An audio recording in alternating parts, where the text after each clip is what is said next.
sports, entertainment, top 100 music on your Remedy Radio dial. Solutions 93.9. Do not touch that dial. Swung in dangerously. Casemiro! Mighty Casemiro scores again for Manchester United. He's done it home and away against Chelsea. It's a great start for United. Clipped through to Sancho. Big moment, Sancho across goal! Anthony Martial for Manchester United, right on the stroke of half-time. A huge moment in this game. Sancho kept his head. He put it on a plate from Anthony Martial. Garnacho. Oh, great from Bruno. Oh, must be a penalty, surely. Surely. It is. Stuart Atwell simply had to give that. Fernandes won the penalty, scored the penalty, and can I hear the Champions League anthem ringing out around Old Trafford. And this is going to be United's 26th win of the season at home. The club record is 27. Now here's Rashford, surely Rashford, he must score!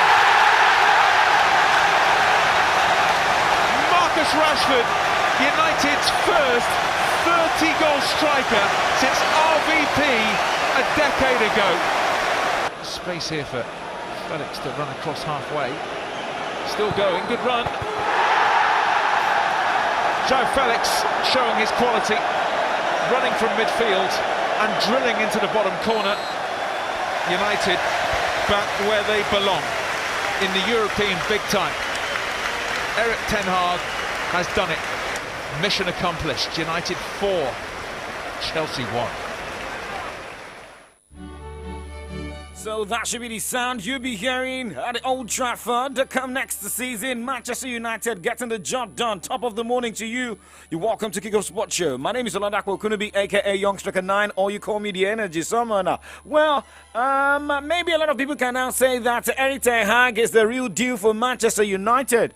Well, remember, guys, you can watch us live from anywhere across the globe. Jump on our Facebook fan page, Solutions 939 FM. Solutions 939 FM on Facebook, on YouTube, Solutions 939 FM. Well, shout out to guys watching live on Instagram and on my Facebook page, Oladapo Kunubi Youngstriker 9 on Instagram. Well, remember, this morning we look at updates from the world of NBA, talk tennis, we talk football this morning. Well, things are getting better in the Eastern Conference final. As stories to change early this morning.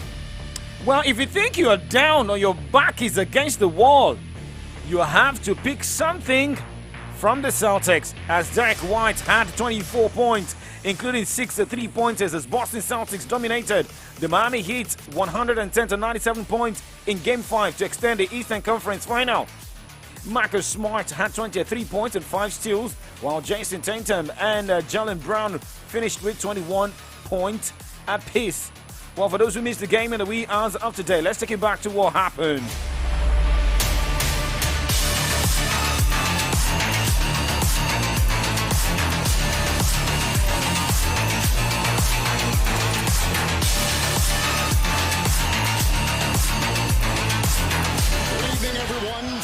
Where the Heat will try to close out this series for a second consecutive game.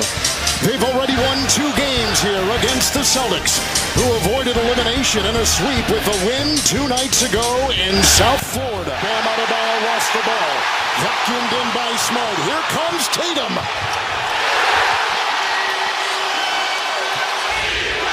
Heat trying to get Bam Adebayo going early. And there it is, Reggie, just what you talked about. Outside Smart, had 11 in the second half in Game 4. Scoops it home. Jimmy Butler with a good fake and a leaner for 2. Here comes Jason Tatum. 3 consecutive double-doubles for him. Hard to the rack. First quarter.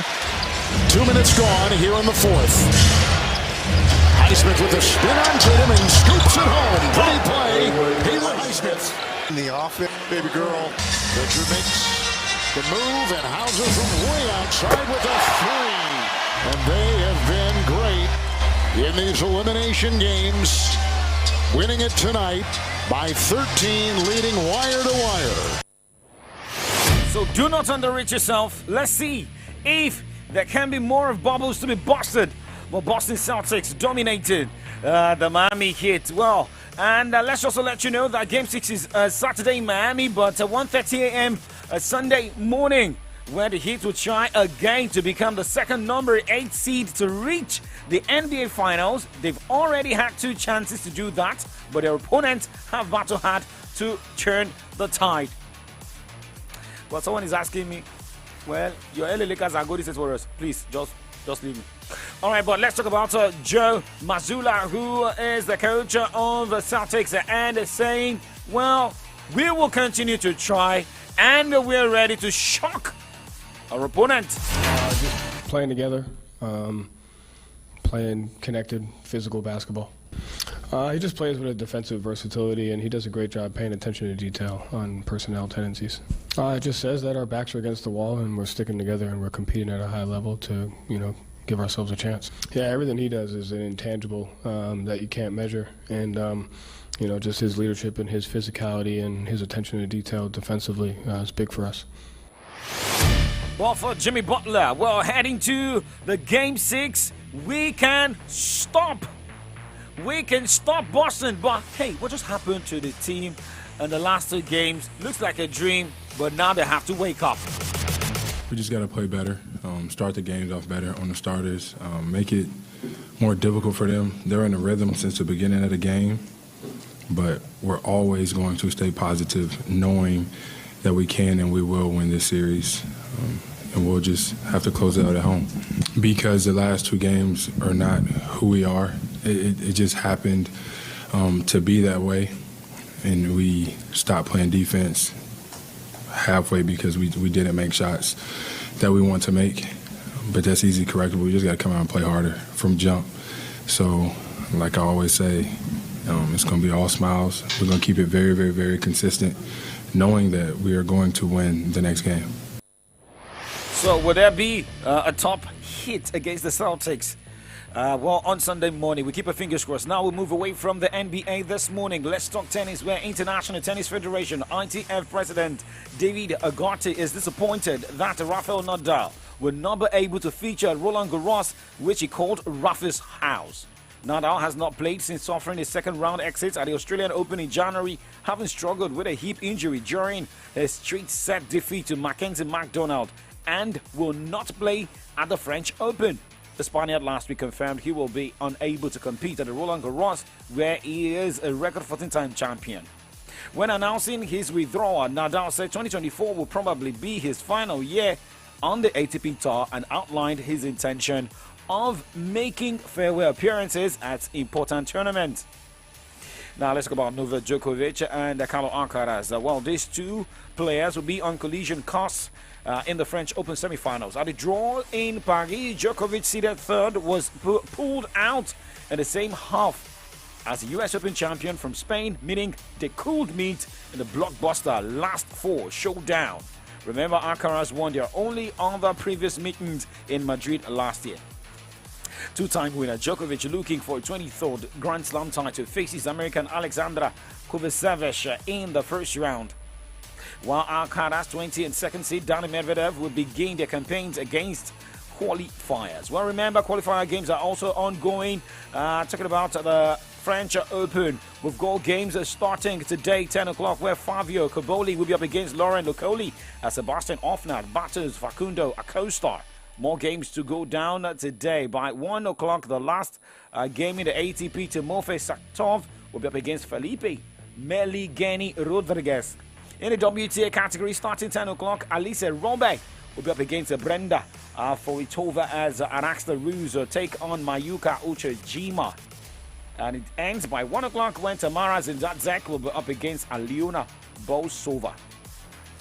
Before leaving tennis this morning, well, British #1 Cameron Norrie continued his solid run in the Lyon Open with victory over 6-6 Sebastian Baez to reach the semi-finals. The defending champion secured a 6-2, 2-6, 6-1 victory in his quarter-final clash with Baez, who he defeated at the same stage of last year's competition. When you know how to face your opponent, you have no problem. Let's move straight to the second half of the show where we talk football. Talking about the FIFA Under-20 World Cup in Argentina.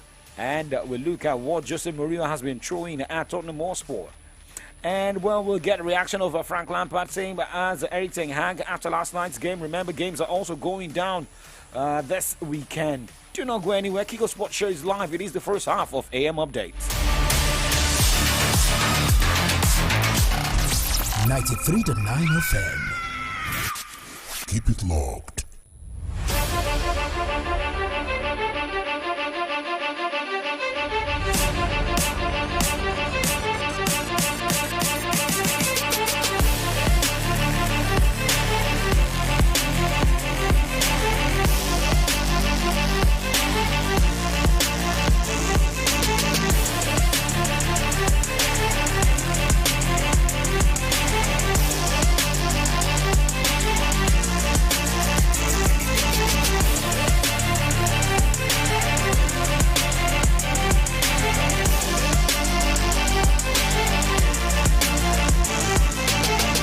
Okay, 3 red cards recorded last night at the FIFA Under-20 World Cup in Argentina. Tunisia had 1, South Korea had 1, same as Honduras. But looking at the result of games decided last night, Gambia defeated France 2-1 as Uruguay lost 2-3 against England. Iraq lost 0-3 against Tunisia, while it was a 2-all draw between South Korea and Honduras. But England secured their place into the knockout rounds of the FIFA Under-20 World Cup after holding on for a 3-2 win over Uruguay in La Plata, Argentina. The top 2 teams in each group plus the 4 best third-placed teams will qualify for the round of 16. England will meet Iraq in the final group game on Sunday. I know a lot of people will be looking, okay, so what is happening at the FIFA Under-20 World Cup, how the table stands, and what are the likely chances of some teams, most especially Nigeria's Under-20 national team. Let's quickly look at teams dominating the top 2 in all the groups. Host Argentina is with 6 points. In Group A, as New Zealand is with 4 points. Uzbekistan with 1 point. Guatemala with 0 points. But let's just focus on the top 2 teams. Group B, USA qualified to the next round, winning their first 2 matches. Slovakia with 3 points. Ecuador is tied in that same Group B. In Group C, Colombia is through with 6 points. Japan is with 3 points, second in Group C.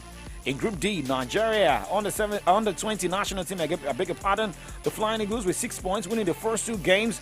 Remember, defeated Dominican Republic and Italy 2-1, 2-0 respectively.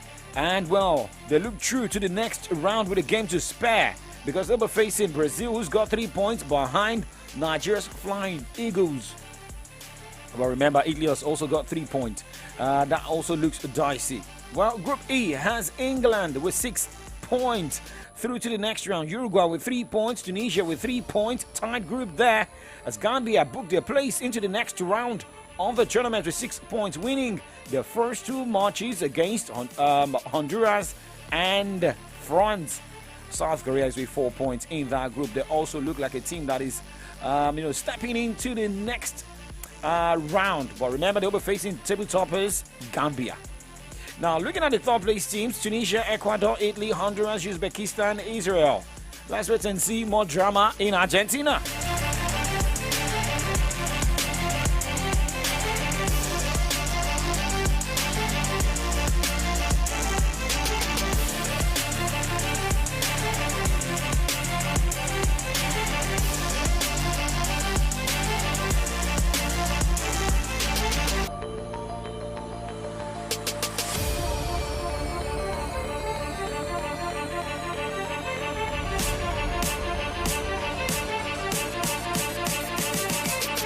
Now let's move away. Before we move away, let's just quickly look at games going down today at the FIFA Under-20 World Cup.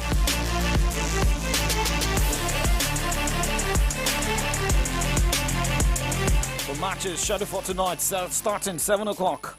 Ecuador will be up against Fiji as Slovakia battles USA. And for the games scheduled for 10 o'clock tonight, New Zealand will be up against host Argentina as Uzbekistan battles Guatemala. Now let's talk about football, but that will be coming up after this timeout. Do not go anywhere. Kiko Sports Show still live.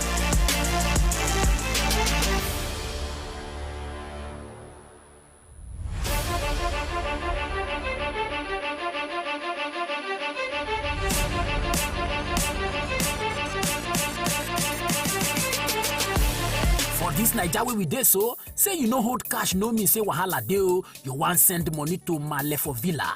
Just use Momo. You want buy recharge card or data plus jollificate 15% bonus when you recharge? Just use Momo. You want pay for market where you buy? Just use Momo. You fit use Momo run plenty things without cash. As long as you get Momo account, no cash, no wahala. And it dey easy to open o. Just dial *671# to open Momo account. Set your PIN, transfer money from your bank account inside your Momo account to make you fit dey pay for anything. Send and receive money sharp because life dey simple with Momo. You go jollificate 15% bonus anytime you recharge with Momo.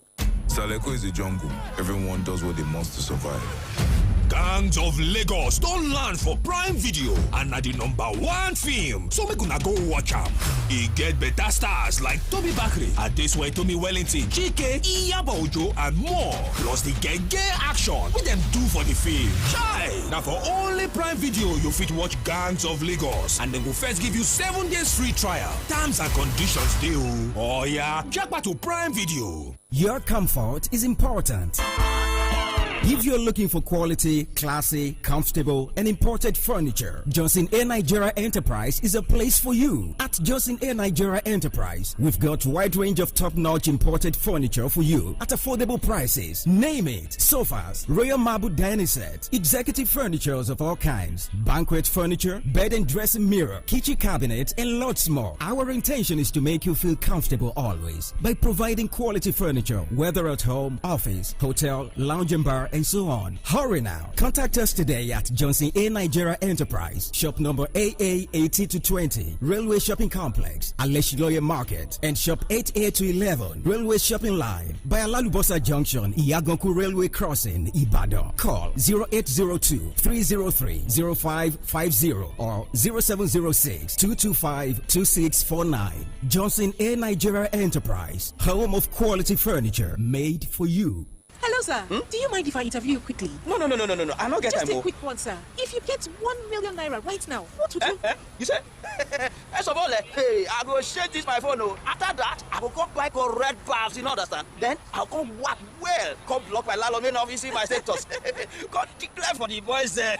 Levels all land with that. Take off on a millionaire level and do as you like with the FCMB Millionaire Promo Season 9 by increasing your savings account balance by 10,000 naira and keeping it for 30 days in your FCMB account. And if you are a new customer, deposit 10,000 naira into your account and keep it for 30 days. And you could be one of the winners of $1 million naira and other amazing cash rewards. Approved by NLRC and FCCPC. FCMB, my bank and I.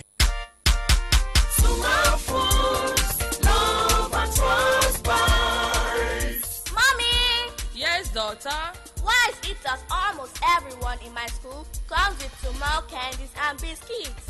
I just want to know. Yes, darling. It's because Sumal food is amazing and simply the best. Yes, mommy. Even the Sumal wafers and the chewing gum that you've always given to us are extremely delicious and captivating. Hello, everyone. Here's your bread. Of course, it's yellow bread. Wow! Thanks, my dear. We always enjoy Jolly bread. For your biscuits, wafers, candies, chewing gum, and bread. Sumal Foods, love at first bite. Sumal Foods, love at first bite.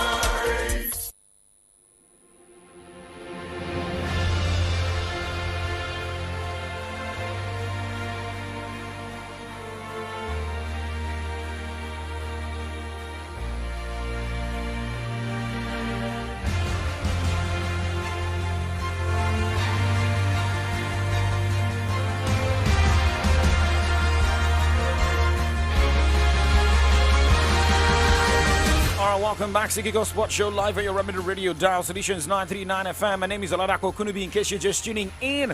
And this is the first half of the update where we look at sports stories for 30 minutes.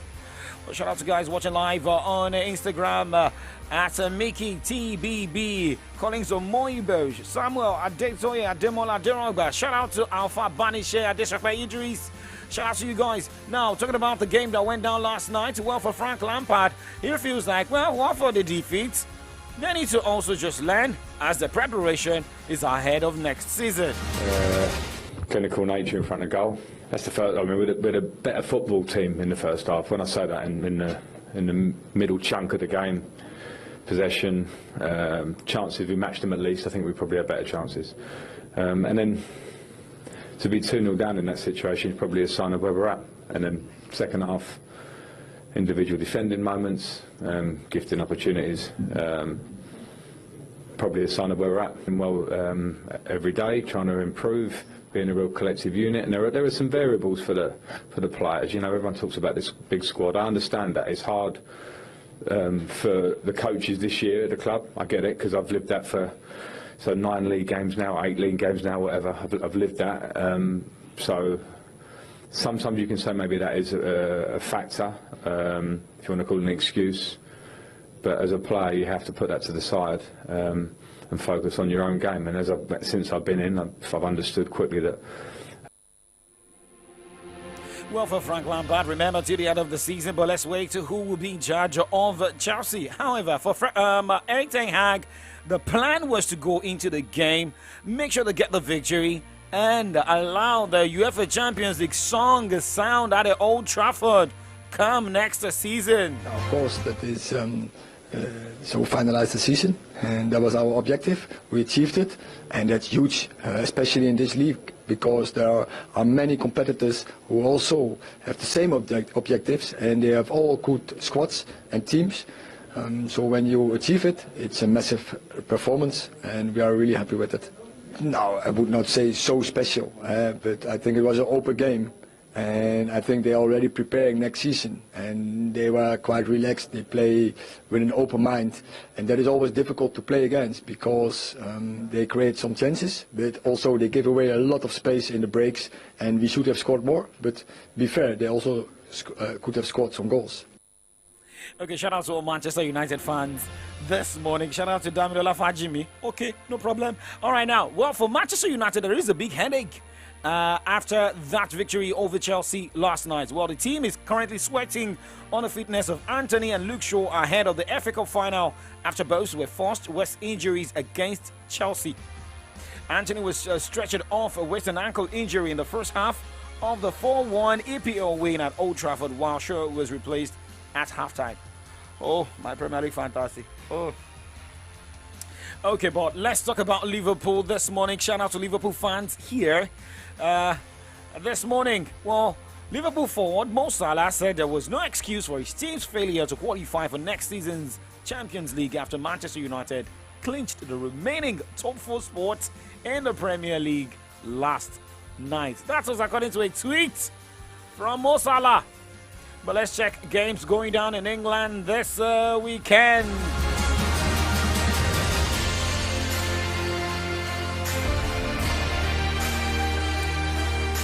Okay, so Arsenal will be at the Emirates Stadium, take on Wolverhampton Wanderers. Brighton travels to play Aston Villa, as Manchester City will be the guest of Brentford. Chelsea hosts Newcastle United at the Stamford Bridge. Crystal Palace hosts Nottingham Forest, as Everton will be at home as a welcome. Bournemouth, Tottenham will be on the road against Leeds United, as Leicester City will be at the King Power Stadium.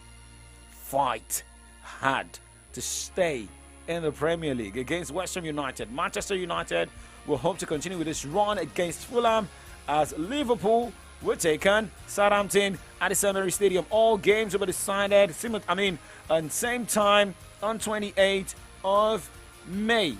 That's the last round of games in the Premier League. Okay, well, remember Manchester City already champions, Arsenal finishing second, Manchester United third, Newcastle United fourth.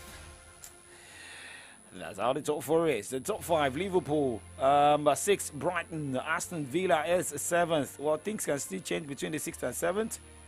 Yep, that is how situation is. All right, now let's move away this morning and let's talk about one man who has been throwing shades at Tottenham Hotspur, and is none other than Jose Mourinho.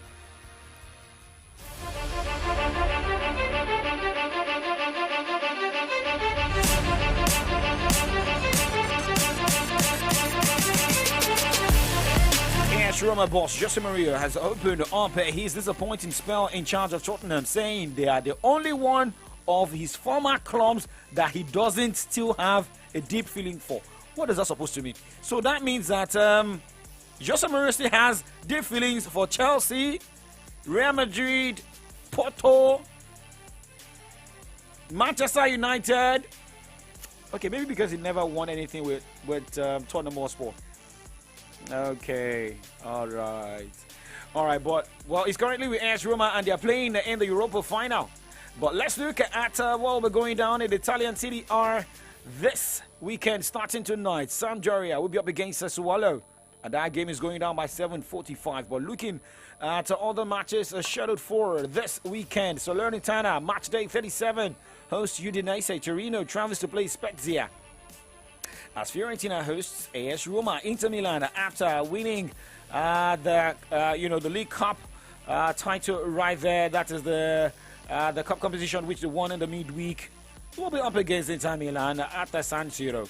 Verona host Empoli. Bologna host champions Napoli, as Monza host Lecce. Lazio host Cremonese, as Juventus will be up against AC Milan. Remember, points deducted from Juventus. It's going to be a big trouble for Juventus, right? But hey, moving away from the Italian Serie A this morning, let's talk Spanish La Liga, as we are getting updates, most especially about racism. Remember, La Liga has been in the news since last weekend till the midweek, as La Liga president Javier Tebas claims his organization could eradicate racism from Spanish football in 6 months if given adequate sanctioning powers. Okay, remember, he apologized to Vinicius Jr. after this man spoke out on social media, and he responded, but later had to come out to apologize. But let's look at the Spanish La Liga matches scheduled for this weekend. Tomorrow, Real Madrid will be up against Sevilla, as Almeria will be up against Real Valladolid on 28, which is on Sunday. Athletic Bilbao will take on Elche. Atletico Madrid hosts Real Sociedad. Barcelona at the Spotify Camp Nou hosts Mallorca, as Celta Vigo travels to play Cadiz. Getafe hosts Osasuna. Girona hosts Betis, as Villarreal will be the guest of Rayo Vallecano. Espanyol will battle Valencia. Barcelona already crowned champions, but after being crowned champions, they lost their last 2 matches in the La Liga against Real Sociedad 1-2 and against Rayo Valladolid on the road. Let's talk about the crazy league this morning. That is what is happening in the German Bundesliga.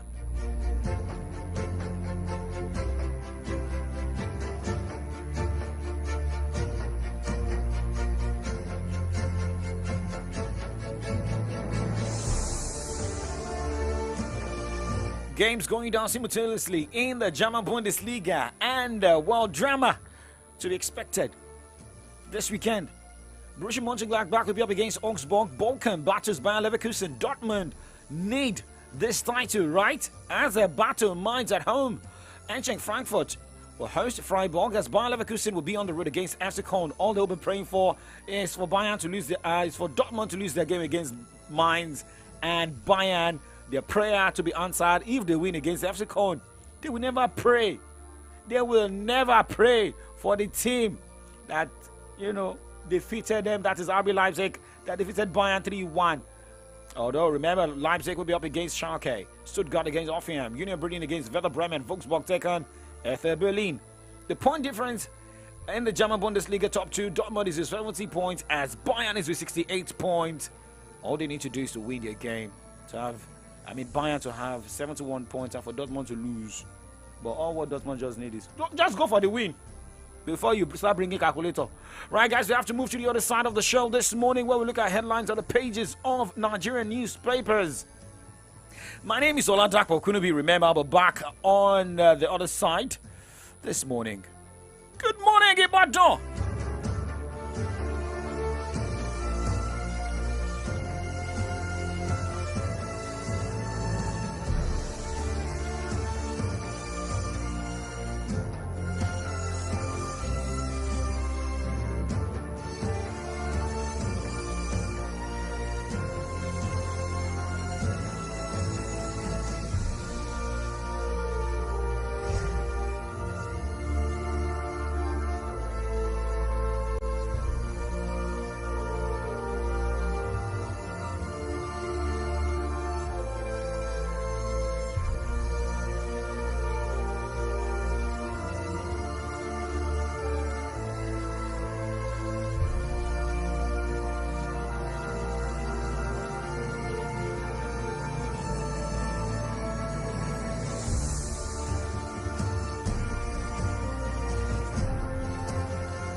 News, sports, entertainment. Top 100 music on your Remedy radio dial.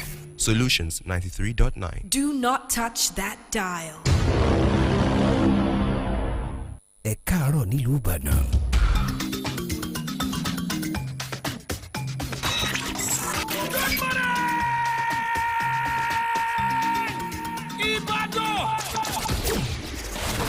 Solutions 93.9 FM.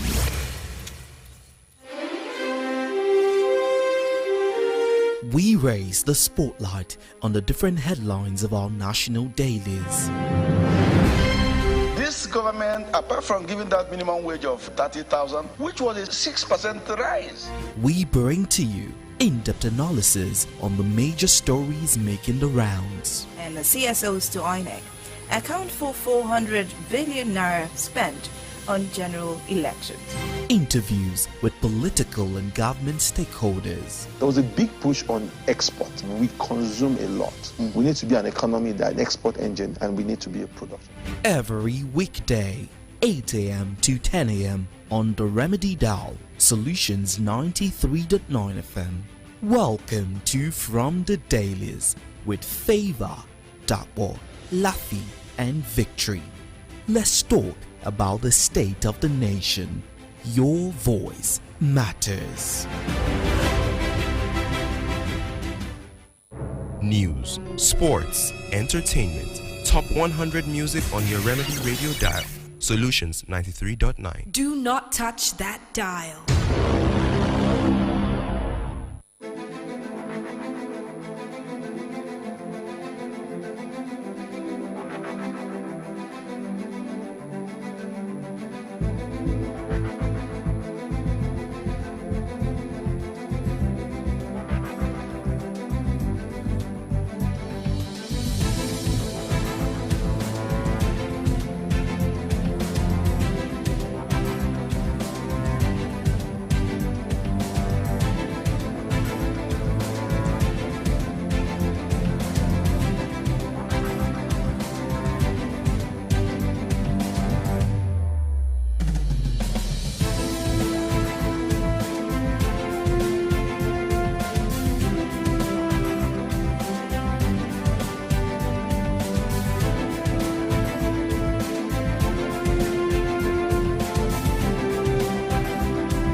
Well, there's nothing like a Friday feeling because it's the weekend and we are really excited about that. But before we dive into all the celebrations that comes with the weekend, let's take a final look on some of the stories making the rounds in the front pages of our Nigerian newspapers. Welcome to From the Dailies, right here on the Remedy Dial Solutions 93.9. My name is Victory Richard. Good morning to you, Dapo. Yeah, good morning, Victory. My name is Oladapo Kunubi. Good morning, Nigerians. And this happens to be the last Friday in the month of May.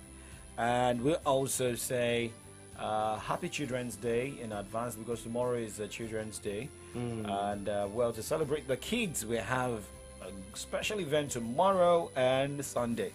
Absolutely. So you want to, anyway, it's strictly an invitation, but just in case you have a kid and you want us to do the scrutiny, but every child is special, but we have some requirements for the kids that would be participating in this birthday hangout.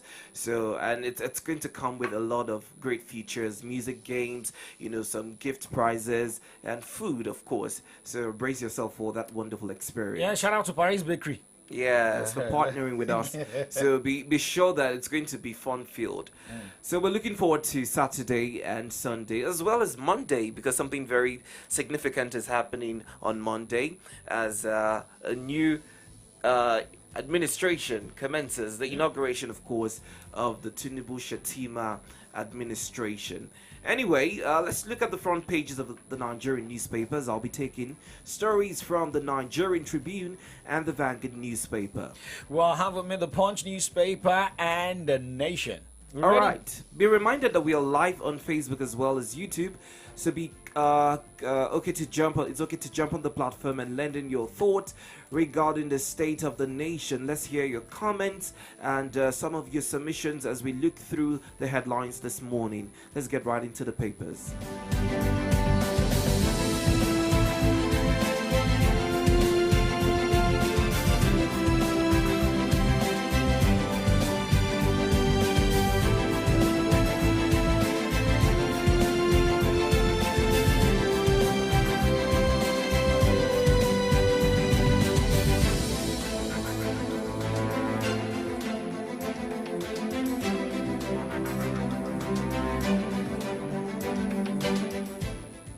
Alright, let's kick off with the Nigerian Tribune this morning.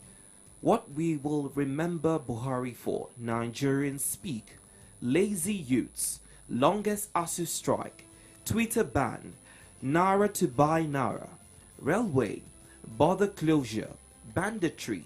Second Niger bridge. It was more of negative and just, one positive. But that's what Nigerians are saying. That's what they want to remember the outgoing administration for. The biggest story on the Nigerian Tribune this morning reads, I will not disappoint Nigerians. Tinubu. Buhari confers GCFR, GCON on him and Shatima. More stories from the Nigerian Tribune. ASU.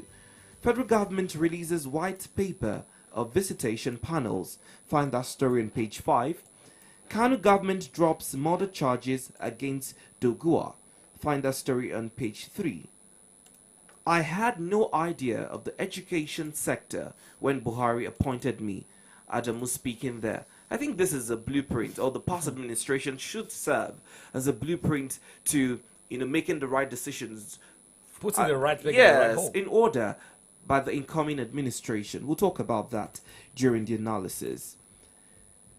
CGN swears in 39 additional election petition tribunals members. Find that story on page 3. Tobacco kills 8 million yearly. WHO speaking there. What Tinubu must do on Shell's $3 billion deal. Planned pullout of Niger Delta. Amnesty International speaking there. Nigerian airline solicitors write Buhari wants him to stop project. You would recall that Hadi Sirika is set to commission the launch of the Nigerian Air, and 2 airlines already arrived or are arriving today. Court of Appeal slammed 40 million fine on ex-presidential candidate seeking to stop Tinubu's inauguration. Find that story on page 4. South Middle Belt leaders restate position on fiscal federalism, insecurity, judiciary orders. These are the stories on the front page of the Nigerian Tribune. Punching down headlines from the front page of the Punch newspaper this morning. And looking at the cap headlines. Reps insist on $2.4 billion on oil sale probe. Grill Malami. And the banner headline, May 29. Tinubu gets transition report. Vows to tackle insecurity. Power crisis. And the next headline here, airlines sue Sirika as Nigeria airplanes arrive today. Check page 18 of Punch newspaper. Court finds a lawyer 40 million naira over anti-Tinubu inauguration suit. And this headline says, health workers begin indefinite strike. FG shuns demands. Okay, so there's an advertorial at the front page of the Punch. They didn't pay me. All right, so these are the headlines you can find the front page of the Punch newspaper this morning. All right, away from the Punch, let's now move over to the Vanguard newspaper as we look through the stories that made the round. Beginning with this story, Nigeria Air, domestic airlines move to stop takeoff today. 48 million barrels, alleged illegal sale of crude oil force, Malawi insist. Find that story on page 8. Nigeria cannot be won by words. of mouth alone, says Clark at 96. Nigeria can't be won by words of mouth alone, says Clark at 96. Federal government, I will award contracts, borrow until the 28th midnight, Fashola. It's really interesting. I mean, we know that the Minister of Works is working. However, borrowing till the 28th midnight, is it not setting the administration or the incoming administration up for failure and debt? Maybe your thoughts, maybe up for failure. Maybe we say that that is the money that will be borrowed that the incoming government will continue to pay. And that's what I'm saying. So borrowing more money on the 28th, what would you commission? That's the question. Maybe they've done some projects. They are owing, so they need to pay. So they have to borrow money to pay. All right. The biggest story on the Vanguard newspaper this morning. I know the extent of the talks ahead. I won't fail Nigerians, Tinubu. CJN swears in 39 more judges to handle 2023 poll cases. Health workers begin indefinite strike. Rate of killings worrisome. Southern Middle Belt leaders speak. Alleged culpable homicide orders. Dogua has no case to answer. Kanu government. These are the stories that made the front page of the Vanguard newspaper. Okay, so let's go straight to the Nation newspaper this morning as we look at headlines. I knew nothing about education when appointed. Okay. I knew nothing about education when appointed. Minister recalls early days. Okay. And this was the same minister that came out last year to apologize, begging Nigerians. UK MP varsities knock rule on foreign student families ban. UK MP varsities knock rule on foreign students families ban. Okay. Soludo writes Buhari on Nnamdi Kanu's release. Walk begins on 45 kilometers Akure Ado-Ekiti Road.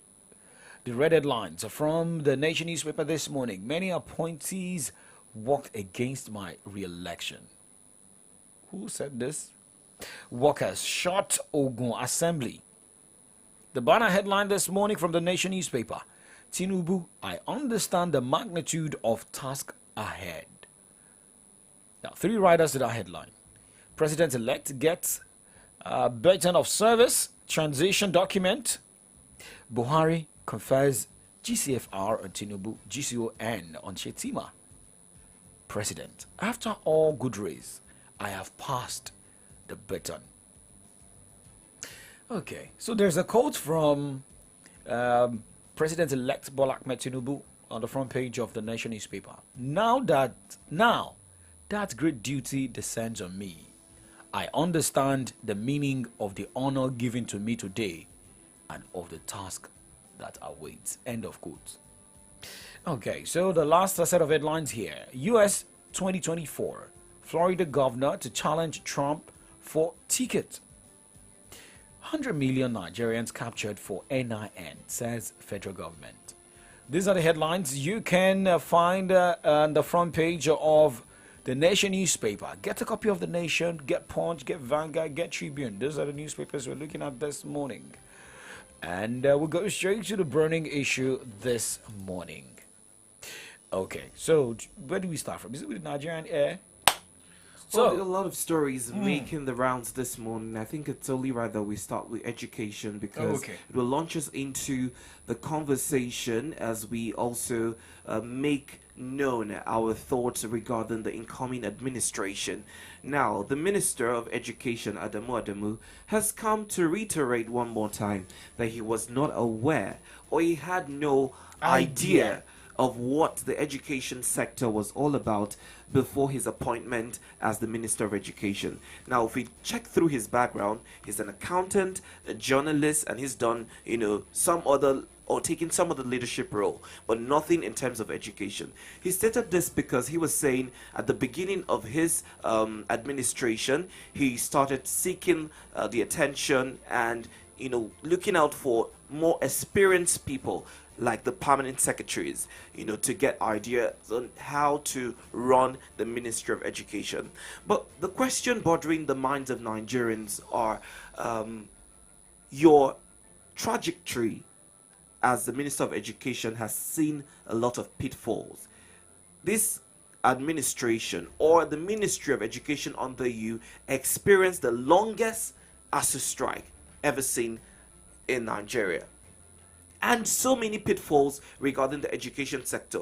Do we even talk about the current education tourism happening in our nation, Nigeria? The brain drain we've experienced in the education sector. There's a lot to raise about this conversation. And it brings us to the thought about the appointment of these ministers.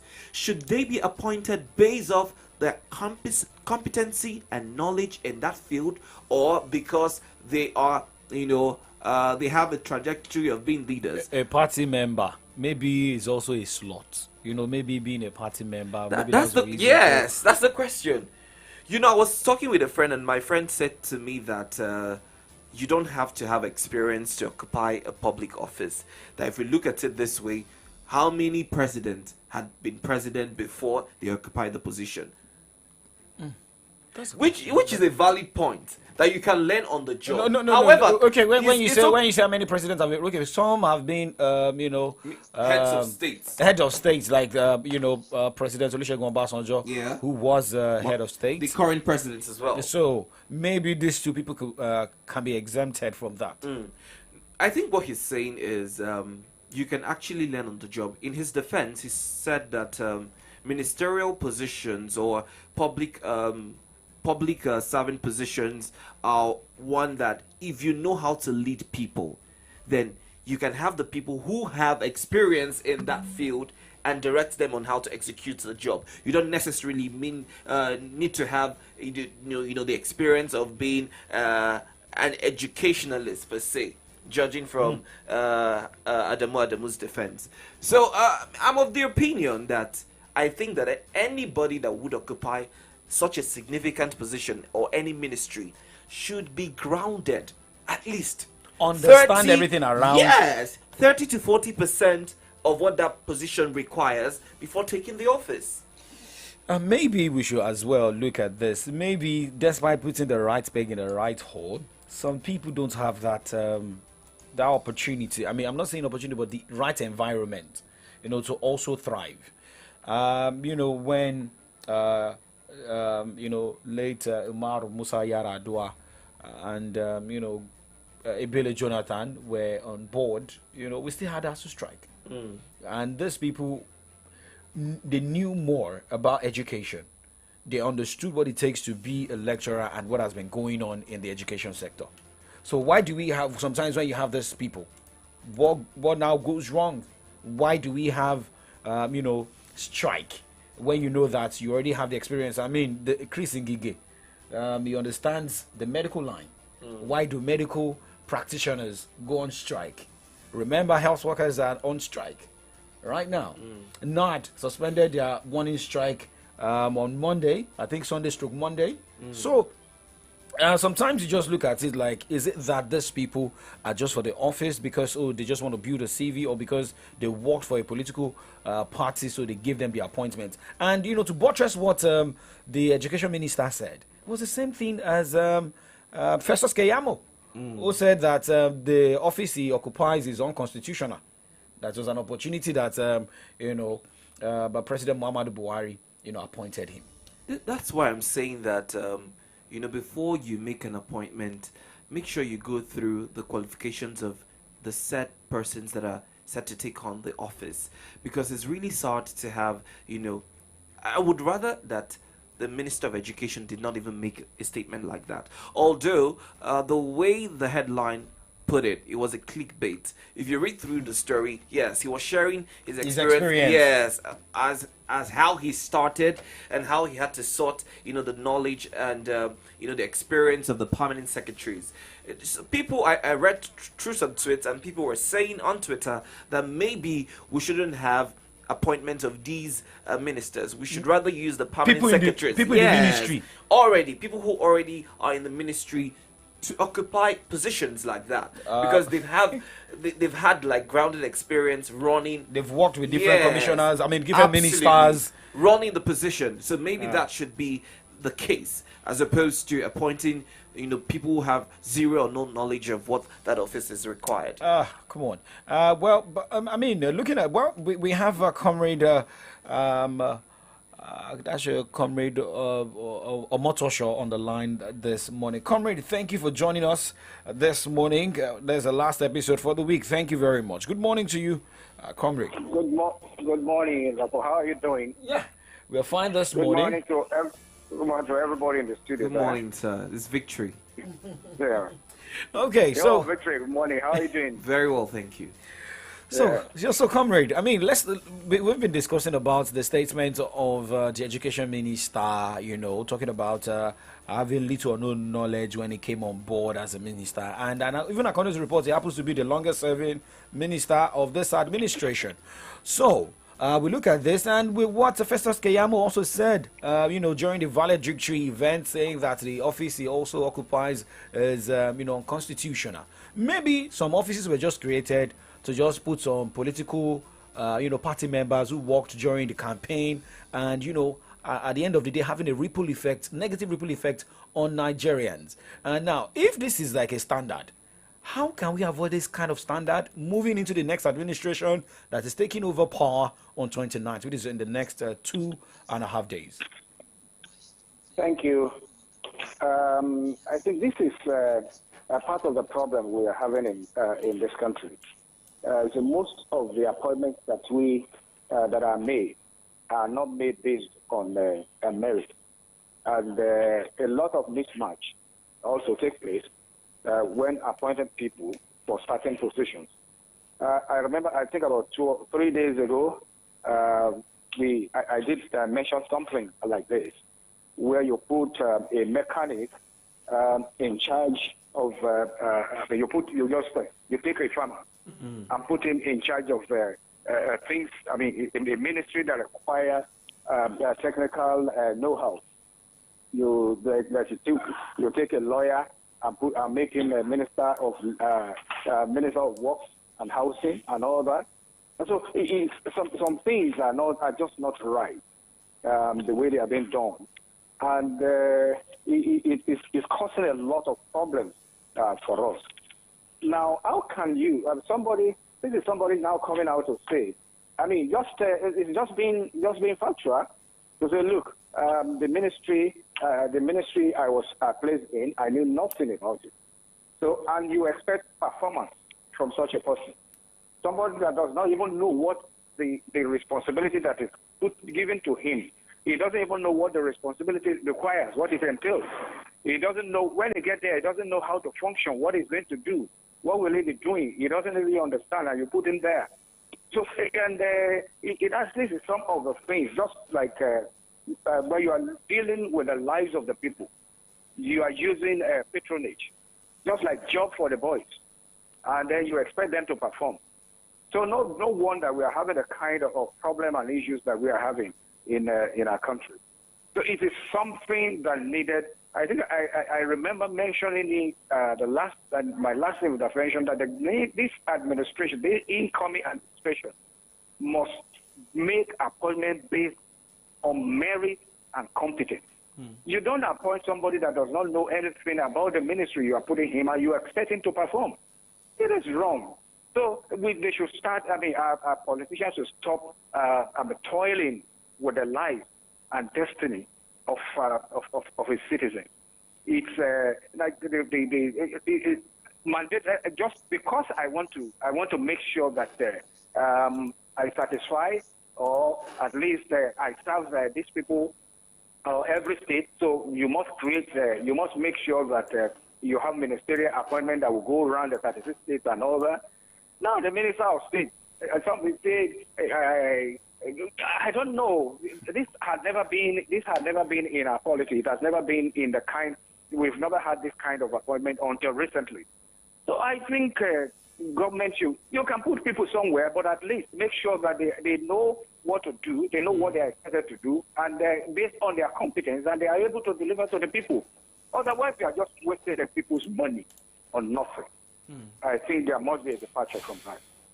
All right, thank you so much for your thoughts, comrade. Let's move over to another story this morning, and this is coming from Babatunde Fashola, who said he would continue to award contract and borrow till the 28th of May midnight. And it's interesting because barring any last minute, he's continued to award contracts. You would already know that the administration ends in a couple of days. My question is, these borrowings and awarding of contracts, is it not setting up the next administration, for debt and, failure as it is? Because Nigeria is already indebted in a lot. Do you think this is wise from, the Ministry of Works? Yeah. Well, talk is cheap, and everybody can say, everybody can open his mouth and speak and talk. Yes, there has to be a standard which is not there now, and what that standard will require or will do is making sure it's stipulating that when a new administration is going out or rounding up, that there must be an exit period that to say, look, from so time, you cannot award contracts. From so time, you cannot appoint anybody.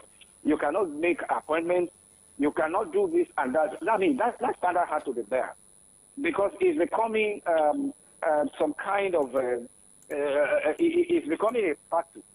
Even at the state level, you see some state governors at the exit of at their exit, they make appointments, and then they make some policies that will put a lot of burdens on the incoming, their successors. And all of these things, we have seen them being reversed. Say, for instance, in the case of Oshun, some of the appointments and even concerning the chieftaincy and all that were made, when the new governor came in, he reversed them. So Rajesh Fashola can say anything, and he might even wake up in the morning of the 29th and make appointments or award contracts and all that. Now, the honors will now lie on the incoming minister to decide what to do with it. But then, I think there had to be a legislative power.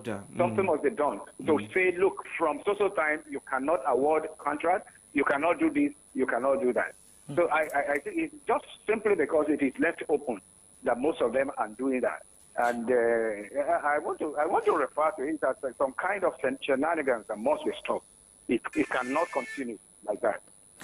Okay, so comrade, let's move to another angle this morning, which is about the Nigerian Air. Well, you travel a lot and you use the airport, but let's first listen to Malam Garba Shehu, who is the Senior Special Assistant Media and Publicity to President Muhammadu Buhari, who said that Nigerians will surely benefit from the Nigerian Air, as well as, we should give thumbs up to Adi Sirika. But remember, there is a story today concerning the Nigerian Air that Adi Sirika has been sued by local airlines. So let's listen to Garba Shehu this morning.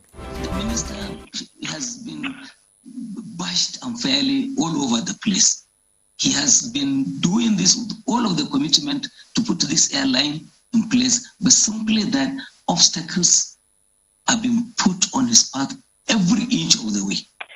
Until just a week or two ago, when finally, then the thing was declared for its resumption. I don't blame him. He wants to make history. The minister who gave Nigeria a new airline. So it's understandable that he wants to kickstart it Friday, which is 24 hours from now, and it will be to the relief of Nigerians. Certainly, it is something that is going to be a game changer, especially for international travel. Well, Garba was speaking there, saying that the Nigerian Air will be a game changer. Most of the projects also being commissioned by this outgoing administration, being called a game changer, including the Dangote refinery, a game changer. But, comrade, let's look at this. If you look at the story saying that, Adi Sirika, is being sued by domestic operators, do you think he should be sued? 1. 2. Does it deserve the accolade? And what does it take a longer time for the Nigerian air to take effect, which is today and few days to, bowing out of administration? You see, most of these things that are happening that we see now, they are laughable, honestly, because this administration has been in place for the past 8 years, and then we'll be rounding off in a matter. We'll be rounding off in a matter of, just in a matter of days now. Now, I could remember the kind of drama that we have witnessed, even concerning, most especially on this the national carrier. Now, some time ago, they said it was a redesign, and then we discovered that everything that was done, they have promised us that this Nigerian air will take off, and then it will begin operation. Very close, about 2 years ago. And all we saw was a redesign. And we were expecting the artwork to start flying.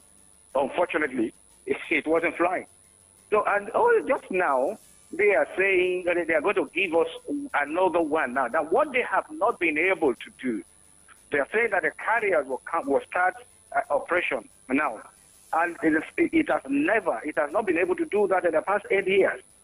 Well, I think what we should just do, I think what we should look at as citizens is maybe a kind of arrangement of maybe like a peace, a public peace commission.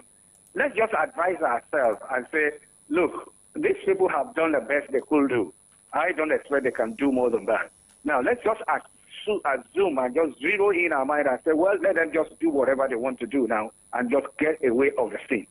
So that, let's hope that the new administration that is coming will be more sincere to the people, and then will be more committed to service than just playing the kind of sugar-coated politicking that we get from this outgoing administration. I don't know, and I am saying that, I don't know, and I'm not sure that this new career that they are organizing now, because it's just an organization that they are organizing, I don't know how long it's going to be sustained. I don't know if the plane will ever arrive and fly. I don't know how that will be sustained. They have done the worst that they could do. I think we should just let them go out of, just let them go out of the scene, and then we'll look and then just hope for the better from the new administration. Because certainly, I am telling you as a Nigerian, I do not have any confidence at all in what they are saying. I want to doubt it if that plane will ever come or will ever fly. If that company will ever be sustained, I doubt it. I don't have any confidence in it at all. All right, comrade, we must say thank you so much for your thought, and let's just keep our hopes up and hope that the turnout of this flight or this airlines that they're trying to establish will be to the benefit of us all. Thank you very much for joining us this morning. Thank you for having me.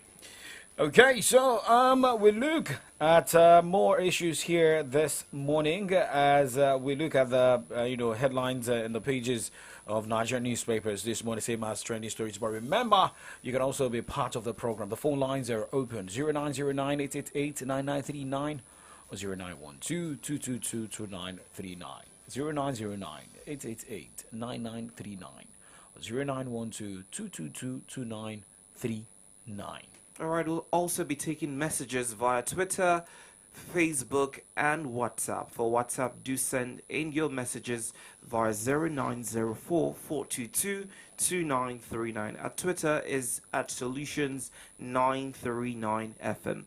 Facebook as well, Solutions939FM. Let's begin with some of the messages on Twitter. So this is coming from Alabi, and he says, No, I disagree with Tunde Fashola in the area of borrowing at the dying hour. I think it's a no-no for me. I want to appeal to the president and the president-elect not to retain any Buhari's minister except just one or two, and should not make the mistake of a round peg in a round hole. Okay, that's your thought regarding Fashola's borrowing. Keep it coming on Twitter. Another message here is, this is our politicians piling up retirement money. How are you borrowing money and awarding contracts barely 48 hours to the end of your administration? It's really sad how they don't value the lives of Nigerians and go about enriching themselves. This is coming from Olakunle Fashola, the namesake. Okay, thank you very much for that message. All right, keep it coming. Another message here reads, who is surprised about the last-minute borrowing and so-called execution of projects? How do the boys return with something home and cover up the loopholes against EFCC masquerades coming upon them? See the manner Fashola is talking about borrowing money. It is such a huge failure we have seen in this administration. Steve sent in that message. Of course, we're still taking more messages. Do well to send in your message via Twitter at Solutions939. So hashtag from the dailies. Okay, talking about the airlines, domestic airlines suing Sirika as Nigerian airplanes arrive today. Well, at David J on Twitter says, they didn't want the birth of Nigerian Air. That means faulting the domestic airline operators. They have been fighting against it since a while. They want to privatize everything. Okay, we need to understand what you're trying to say here. And, KJ at J Stormy says, they are our enemies. How about because you sell rice in our compound, make landlord no come cook rice again? Interesting. All right, comment on the education headline by the Minister of Education, Adamu, and I have Bovman who says, what is the knowledge of Fashola and Amechi about works and housing, also transportation before their appointment? Ministers are mere administrators and not executors. They run the administrative aspect of the sector. I think it's corroborating what I said about, they can have people who are more experienced and just, perform the administrative role of that. More message here. This one is from Obi, and he says, I would not be surprised if MC Oluomo is appointed as the Minister of Finance in the forthcoming administration. Interesting. Well, let's see. Let's hope and see what happens. More messages here. Ibrahim says, we Nigerians are already aware of this fact before now, especially during the ASU strike period. We Nigerian students saw all what we needed to see, from the frustrations to the reconciliation processes with the Minister of Education. So we are aware that he knew nothing about the ministry. Okay. Abdullah says, extremely competent, visionary and goal-oriented intellectuals must be appointed as ministers. KPI must be set for them, which is a must for their appraisal every 6 months. Sack anyone who can meet up. We want Nigeria to be competent like Dubai, Morocco, etc. G7 is the vision. Okay, someone saying that the KPI must be set and, every 6 months. If I could remember when President Muhammadu Buhari's administration, kicked off, there was a Buhari meter. I don't know if you remember. And what was said was that the Buhari meter will use to check President Muhammadu Buhari's, progress. I think, is it by 6 months or, if I could remember then. So where's the Buhari meter now? And how has the Buhari meter, checked the progress of this outgoing government? All right. Ibrahim Musa says, Adamu, you lie. Oh, you've forgotten how you wrote about education reforms on your column of Daily Trust every Thursday. You wrote as if you had the solutions to the education problem until you were appointed as the Minister of Education and all your ideas vanished. Okay. Thank you for your thought. Another message here. So after 8 years, you come to say you had no idea about the ministry. it is really sad what we see in the Nigerian political system. Ohiria sent in that message. All right, you can call into the studio. Let's know your thoughts. 0909 888 9939 or 0912 222 2939. These are the hotlines to reach out to us this morning. We've been able to address a couple of issues, but be reminded that today, being Friday, is the open mic, session of the show where you have an opportunity to address stories that we were not able to analyze at the course of the show. So we've talked about the statement by the Minister of Education saying he had no idea about the education sector before being appointed by President Muhammadu Buhari. We've also addressed, the coming in of the aircraft, that's the Nigerian airline by Hadi Sarika, happening today. We also spoke about what else did we talk about this morning? Talking about suing Hadi Sirika, looking at what the Garba also said about the Nigerian air, how it will be beneficial absolutely to Nigerians. Also, Fashola's continuance in borrowing until May the 28th midnight, and also awarding contracts. Is this something that would be beneficial to the polity or detrimental to the incoming administration? Let's hear your thought. 0909 888 9939 or 0912 222 2939. Okay, well, remember, we are also live on Facebook. You can also drop your comment on that platform. Facebook.com/solutions939FM. Facebook.com/solutions939FM for your comments and contribution. Remember, late last night, there was a story concerning Malami, for the reps, grilling him concerning the $2.4 billion oil spill, and a lot of reaction concerning that, and more revelation will be coming out. And I also read that story of the EFCC boss saying that the current administration, fought corruption to the purest minimum. And if you look at what has been going on for the past few days, I don't know if you saw what has been trending concerning auctioning of houses, in Nigeria by EFCC. I don't know, maybe you've seen that. And I was discussing with someone, and I said, well, okay, the person was saying, okay, why can't we have laptops being auctioned by EFCC, phones being auctioned by EFCC? And I said, I think most of the properties that they took, remember the Diziani situation, a lot of all the properties that were recovered from her were auctioned, right? So I think it's not just the houses. I think every material that is always recovered is usually put out for auction. Yeah, but it's more of the build. What we see more. Yes, and majorly because those will bring in more financial impact to the government. That's why we see these things. They won't.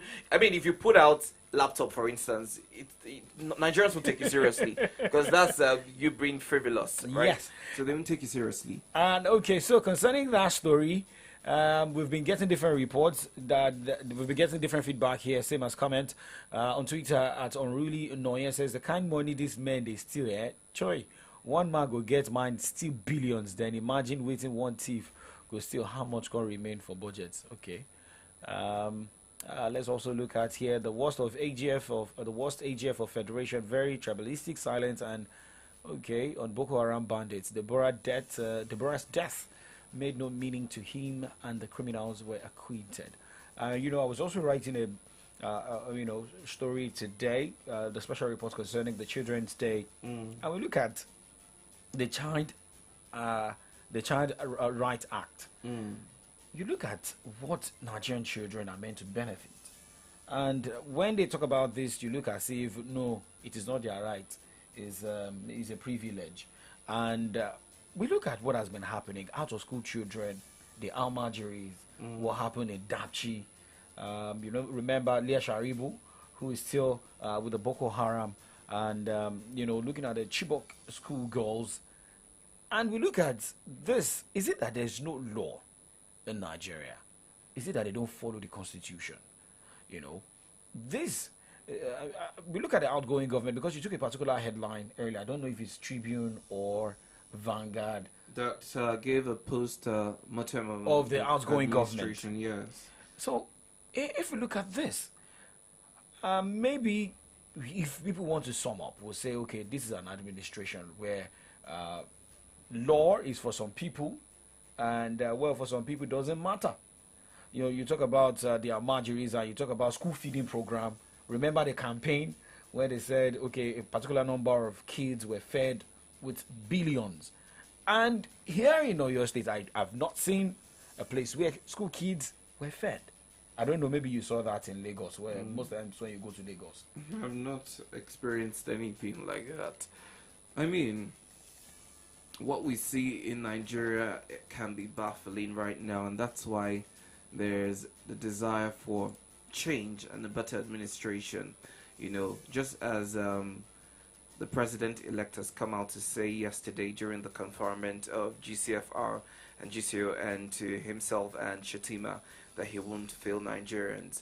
Nigerians are relying on that promise because right now, you know, people are out of the hope that they had that things can be better. Because just like our analyst said, talk is cheap. People come out and they make promises, but at the end of the day, the fulfillment of that promise becomes the problem. And that's why, you know, people don't really take the word of mouth seriously anymore. What we want to see is change. The president-elect has promised that his administration will turn things around and he will not disappoint us. It was the same thing that the outgoing administration said to us. He said he is coming to change. The incoming government is a renewed hope. Yes. No, I'm saying that Okay. the past administration said Okay.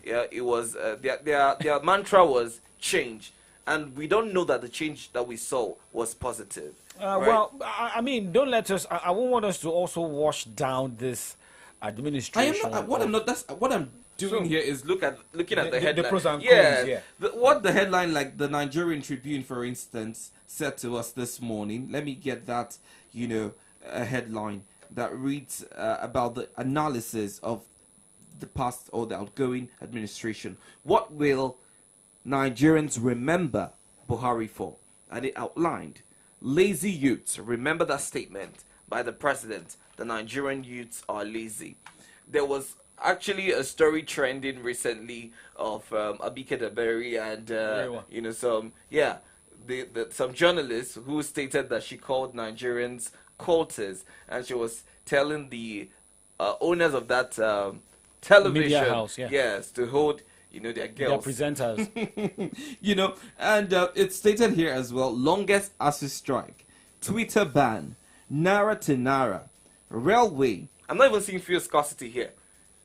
I mean, fuel scarcity is just a common thing in during every administration. It should not be common. Why? I mean, I feel a lot of people are just, you know, a lot of people are used to that. But let's also look at this same administration. When last did we hear about the oil bunkering? You know, but unfortunately, no names have been mentioned here. Nobody has been brought to book. I feel, yes, the outgoing administration fought corruption, fought oil bunkering and the likes, but no name has been mentioned. Nobody has been, you know, brought to book to say, okay, this is the person behind. Yes. So if you say that someone has been arrested, maybe most of the people we can easily pinpoint is, you know, okay, Nnamdi Kanu has been in detention. Okay, remember the Shehu Kuti, but later, you know, was bailed, and you know, different cases. But what people want to see is who are these people? Who are the faces behind this? Nobody has been able to say, okay, this Boko Haram person made mention of a particular name or the particular set of people who, you know, were brought to book. Okay, maybe you can say the Super Cop, who is currently in Abuja.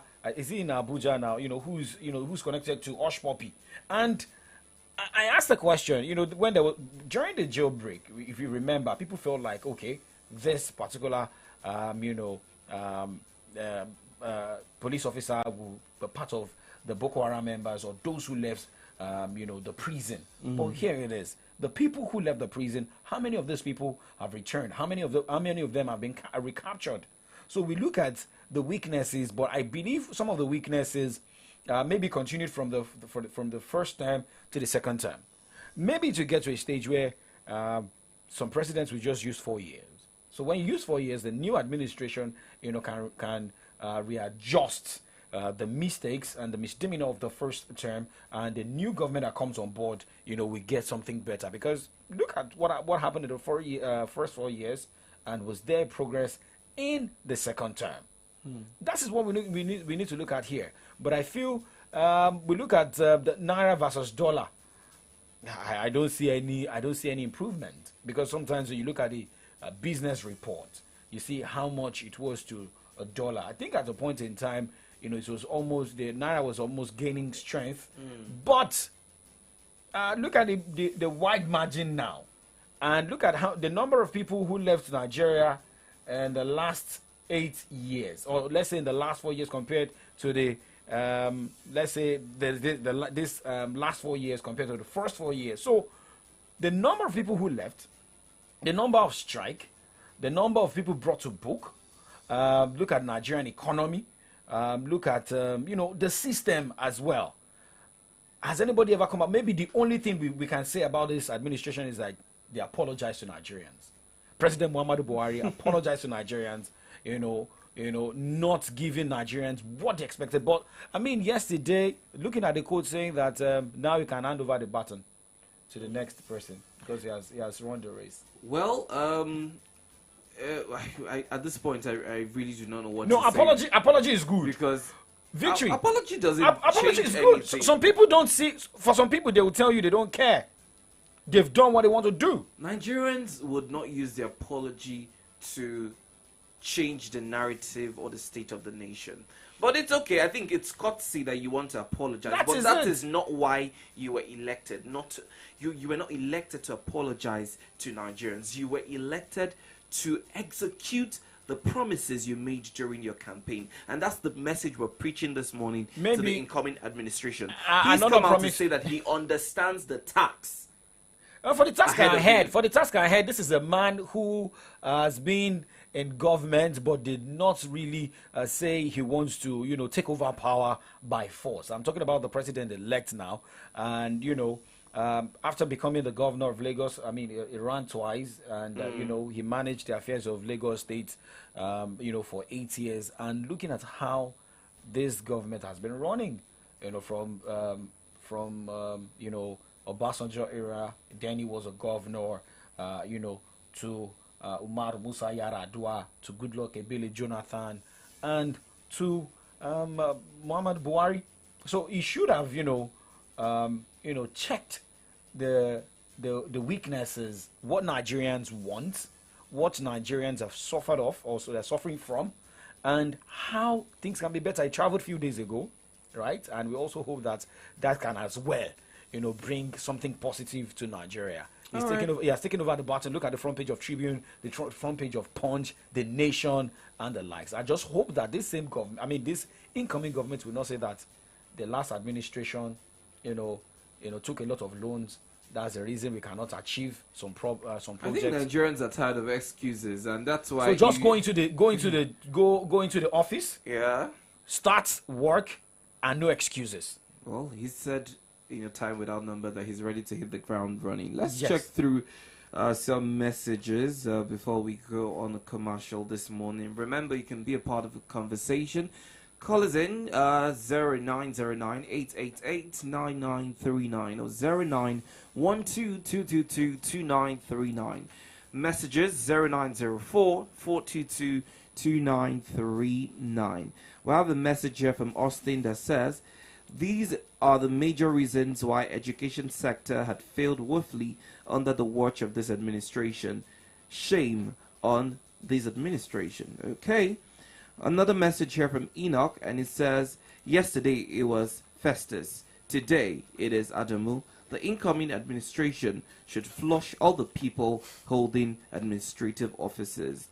Another message here from Victor says, no wonder the education sector failed under your watch. We hope that BAT does best by appointing competent and credible administrators into his positions. Another message here from Son of Man says, how can an Adamu know anything in the education sector? Is like, okay, we'll move to the next comment here. This one is from Serika, and it says Adamu did not even have qualifications, or him being a Minister of Education in the Buhari intended. Okay, these are interesting comments.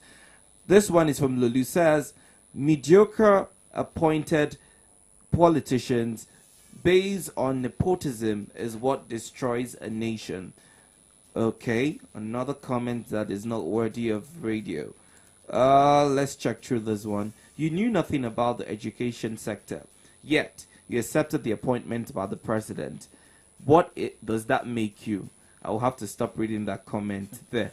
Okay. If you, that's also, took me back to what Rotimi Amechi said. Remember saying that when he was given the Ministry of Transport, that wasn't what he wanted. He was given a wrong, ministry, and I don't know the ministry wanted to, to hold on to. Occupy maybe something based off his career line. Like. It is in Nigeria. I've heard. Is it Dr. Cornerstone that says that it is only in Nigeria that you see politicians saying that their career, what they are into is they are politicians as an expert, or saying that that's their job. But people go to school to study political science. When you study political science, those who even study political science, are they even in government? They may be in government as maybe PA, permanent secretaries,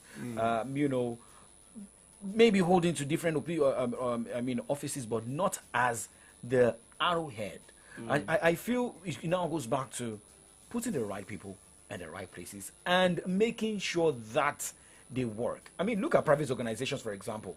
You appoint people in 2 months, or you give them even 6 months to work. And if you're not seeing results, they get fired. I heard of a story of a particular organization that hired a marketer in 2 months, and the marketer could not turn in as expected, and that marketer got fired. So if ministers are fired in space of 2-3 months, maybe people will sit up. If government agencies are treated with the same hands that private owners or private businesses treat their staff, things will be better in this country. The reason why we have continued failure in some of our agencies is because they are assured of their job security. So complacency thrives. People don't take their job seriously because at the end of the day, nobody's checking you, nobody's balancing your activities. So you feel like you are the head of everything, and you decide when you come to work, when you attend to duties, when you execute, proposed actions. It's really sad. So if we have the same treatment that we experience in private organizations, that when you don't deliver in your job 100%, you either get fired or queried, then we might see new development. So that's why it behoves the new administration, or the incoming administration, to become very particular about these things. It will be sad that, we become, we start sounding like broken record, repeating some of these oversights that we've experienced with the past administration. We're really hoping that, just as the president-elect has said that he's going to turn things around, he's ready for the talks ahead, that it would not just be word of mouth, but we'll see actions in display. All right, let's go on a break, and when we return, we'll wrap up the show. Do not go anywhere. Hello, sir. Do you mind if I interview you quickly? No. I don't get time. Just a quick one, sir. If you get 1 million naira right now, what would you? You said? First of all, I go change this my phone. After that, I will go buy red bars, you understand? Then I'll come work well. Come block my landlord office, see my status. God declare for the boys there. Levels all land without Take off on a millionaire level and do as you like with the FCMB Millionaire Promo Season 9 by increasing your savings account balance by 10,000 naira and keeping it for 30 days in your FCMB account. And if you are a new customer, deposit 10,000 naira into your account and keep it for 30 days. And you could be one of the winners of ₦1 million and other amazing cash rewards. Approved by NLRC and FCCPC. FCMB, my bank and I. Your comfort is important. If you're looking for quality, classy, comfortable, and imported furniture, Johnson A. Nigeria Enterprise is a place for you. At Johnson Air Nigeria Enterprise, we've got wide range of top-notch imported furniture for you at affordable prices. Name it: sofas, royal marble dining set, executive furnitures of all kinds, banquet furniture, bed and dressing mirror, kitchen cabinet, and lots more. Our intention is to make you feel comfortable always by providing quality furniture, whether at home, office, hotel, lounge and bar, and so on. Hurry now. Contact us today at Johnson Air Nigeria Enterprise, shop number AA 80 to 20, Railway Shopping Complex, Aleshiloye Market, and shop 8A to 11, Railway Shopping Line, by Alalubosa Junction, Iyaganku Railway Crossing, Ibadan. Call 0802 303 0550 or 0706 225 2649. Johnson Air Nigeria Enterprise, home of quality furniture made for you. For this Naija wey we dey so, say you no hold cash no mean say wahala dey o. You wan send money to Male for Villa, just use Momo. You wan buy recharge card or data, just use Momo. You wan pay for market wey you buy, just use Momo. You fit use Momo run plenty things without cash, as long as you get Momo account. No cash, no wahala, and e dey easy to open o. Just dial *671# to open Momo account. Set your PIN, transfer money from your bank account inside your Momo account. Make you fit dey pay for anything, send and receive money sharp sharp, because life dey simple with Momo.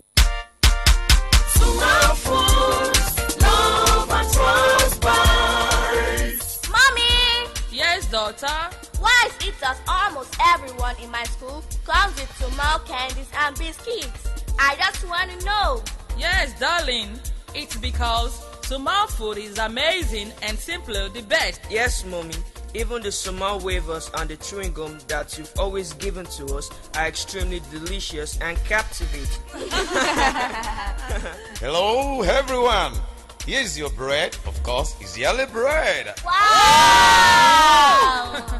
Thanks, my dear. We always enjoy Jolly bread.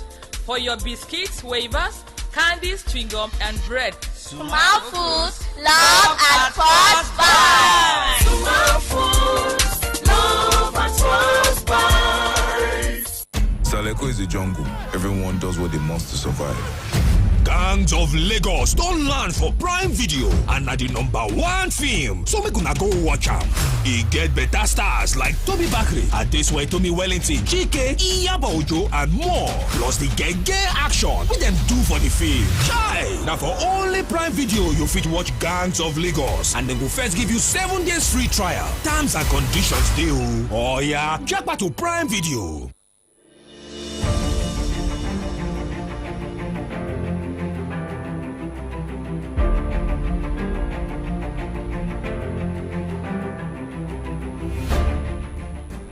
Alright, it's still the Remedy Dial Solutions 93.9, exactly 33 minutes gone past 9, and we're almost drawing near to wrapping up the show this week.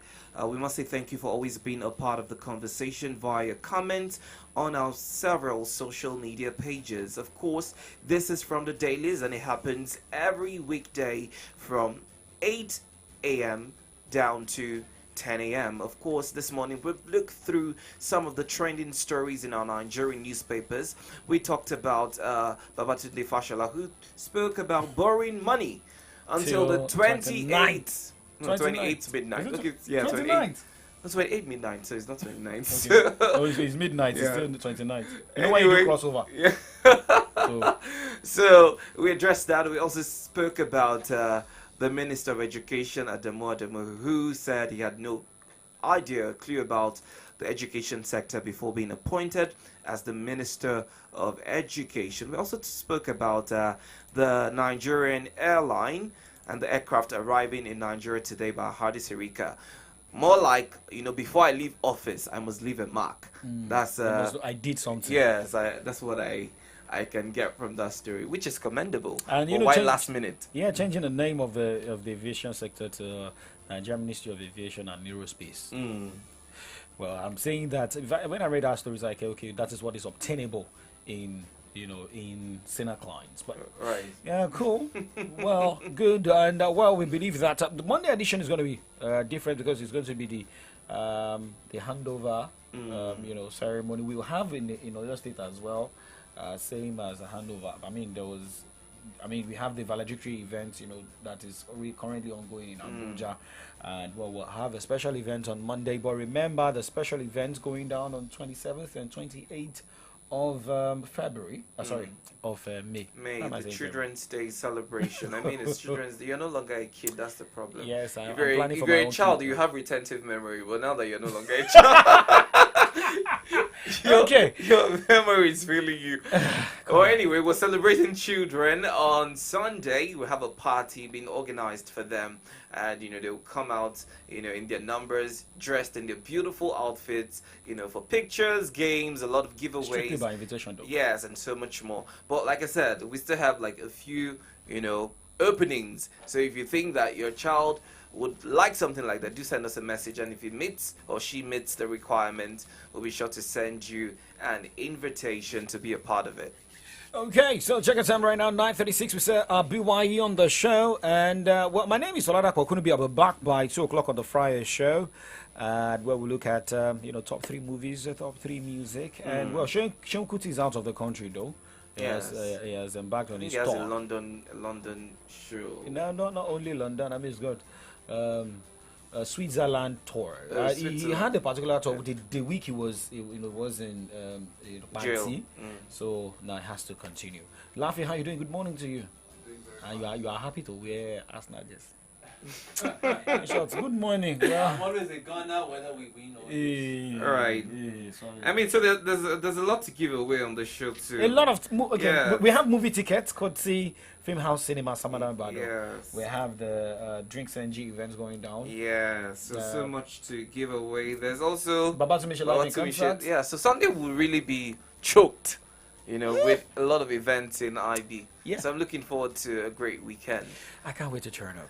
All right, my name is Victory Richard. Have yourself a wonderful weekend. If you don't chop, nobody go send you free money. If you don't get now, you sabi. I don't